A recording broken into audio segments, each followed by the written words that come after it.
15 ಇಂದ 20 ಏಜ್ನ ಹೆಣ್ಮಕ್ಳಲ್ಲಿ ಕೂಡ ನೋಡ್ಬೋದು. ಬಟ್ ಫೈಬ್ರಾಯ್ಡ್ ಅನ್ನೋದೇನಿದೆ 20s ಇಂದ 30s ಮಧ್ಯೆ ಇರುವಂಥ ರೀಪ್ರೊಡಕ್ಟಿವ್ ಏಜಸ್ ಏನಿದೆ ಅಂತಹ ಒಂದು ಮಹಿಳೆಯರಲ್ಲಿ ಸರ್ವೇ ಸಾಮಾನ್ಯವಾಗಿ ಕಂಡು ಬರ್ತಾ ಇದೆ. ಪೋಸ್ಟ್ 30s ಕೂಡ ಇದು ಕಾಣಬಹುದು, ಬಟ್ ಮೇಜರ್ ಕಂಡೀಷನ್ಸು ಈ ಟೈಮಲ್ಲಿ ಕಾಣುತ್ತೆ. ಇದು ಬಂದ್ಬಿಟ್ಟು ಗರ್ಭಚೀಲದಲ್ಲಿ ಆಗುವಂತಹ ಗಡ್ಡೆಗಳು ಅಂತ ಏನು ಹೇಳ್ತೀರಾ, ಬಿನೈನ್ ಒಂದು ಗ್ರೋತ್ಗಳು.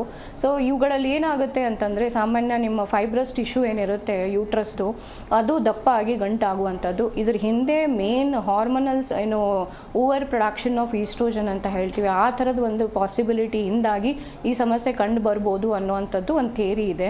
ಅದು ಬಿಟ್ಟರೆ ಜೆನೆಟಿಕ್ ನೀವು ಆಗಲೇ ಕೇಳಿದ್ರಿ, ಹೆರಿಡೇಟ್ರಿ PCOD ಯಲ್ಲಿ ಹೆಂಗೆ ನಿಮ್ಮ ಅನುವಂಶೀಯ ಕಾರಣಗಳಿದೆ, ಅದೇ ಥರ ಫೈಬ್ರಾಯ್ಡ್ ಅನ್ನೋದು ಕೂಡ ಅನುವಂಶೀಯವಾಗಿ ಒಂದು ಟೆಂಡೆನ್ಸಿ ಕೊಡುತ್ತೆ. ಅದರ ಜೊತೆಗೆ ಈ ಒಂದು ಲಕ್ಷಣಗಳು ಅಂತ ನೀವು ಫೈಬ್ರಾಯ್ಡ್ ಆದಾಗ ತಗೊಳ್ಳೋದಾದರೆ, ಸಾಮಾನ್ಯ ಫೈಬ್ರಾಯ್ಡ್ ಯಾವ ಜಾಗದಲ್ಲಿದೆ, ಯೂಟ್ರಸ್ನ ಯಾವ ಭಾಗದಲ್ಲಿದೆ, ಯಾಕಂದರೆ ಯೂಟ್ರಸ್ನ ಒಳಗೂ ಗಂಟಾಗ್ಬೋದು,